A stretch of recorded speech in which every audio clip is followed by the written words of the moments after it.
कहियो तर जाई आगे आखरी गौ हमरया मनावा किए कहोबे बात करल गे। नमस्ते प्रणाम, मेरा नाम है सुहास। अभी हमारे साथ जो दो आप छोटे बच्चे देख रहे हैं, ये छोटे नहीं बहुत बड़े हैं और उम्र में बड़े नहीं, टैलेंट में बहुत बड़े हैं। नाम है इनका आदि और आयुष। कैसे हैं? ठीक है, आप बताइए। अच्छे हैं। हाल फिलहाल में आपका एक इंस्टाग्राम पे गाना ट्रेंडिंग में था कि भौजी तोहरा गौवा में 2 लाइन गाने को गाइएगा। इंस्टाग्राम में खाली ट्रेंडिंग में था, यूट्यूब फेसबुक सब पर ट्रेंडिंग में था। वाह, क्या बात है यार। भौजी तोहरे गाँव में सुपर सुपर मालबाड़ी सन। भौजी तोहरे गाँव में सुपर सुपर मालबाड़ी सन।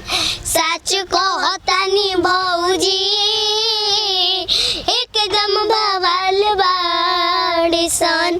सच कहतानी भौजी एकदम बवाल बाड़ी सन। आगे आखरी गौ हमरया मनावा किए कहोबे बात करल गे। आगे आखरी गौ हमरया मनावा किए कहोबे बात करल गे।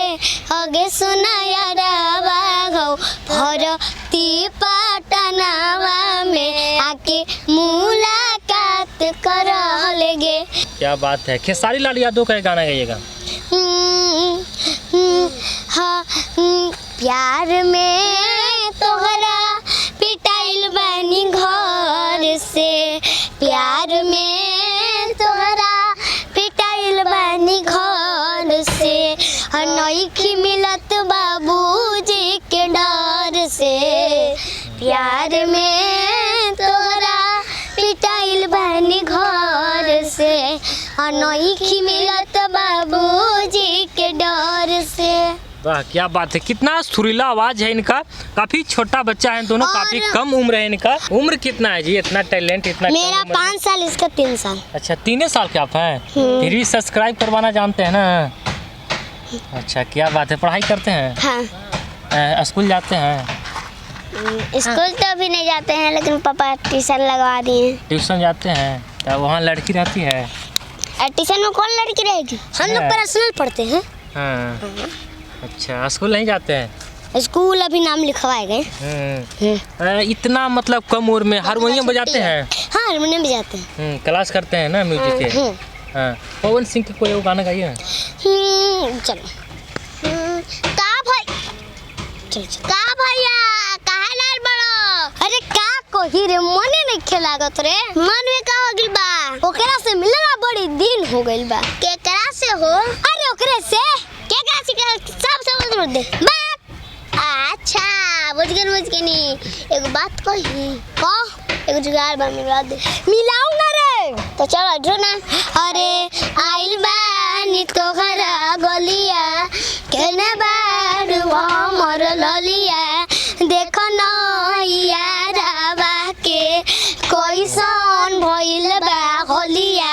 बढ़ता बेचैनी दादा, मुश्किल भइल बा जीना जीना। ए लेला पुदीना। हाँ, हाँ। ले लो पुदीना, ले लो पुदीना। हाँ हाँ हाँ हाँ। ले लो पुदीना गोरिया के हसीना। हाँ हाँ हाँ हाँ। क्या बात है यार, मौज करके रख दिए। खेसारी लाल यादव का हाल फिलहाल में गाना वायरल हो रहा था कि कहियो माहुर खा के मर जाए। वो गाना याद है? ए राजा कहियो माहुर खा के मर जाए। पियल ना छोड़ब तो कहियो तर जाए। ए राजा कहियो माहुर खा के मर जाए। पियल ना छोड़ब तो कहियो तर जाए।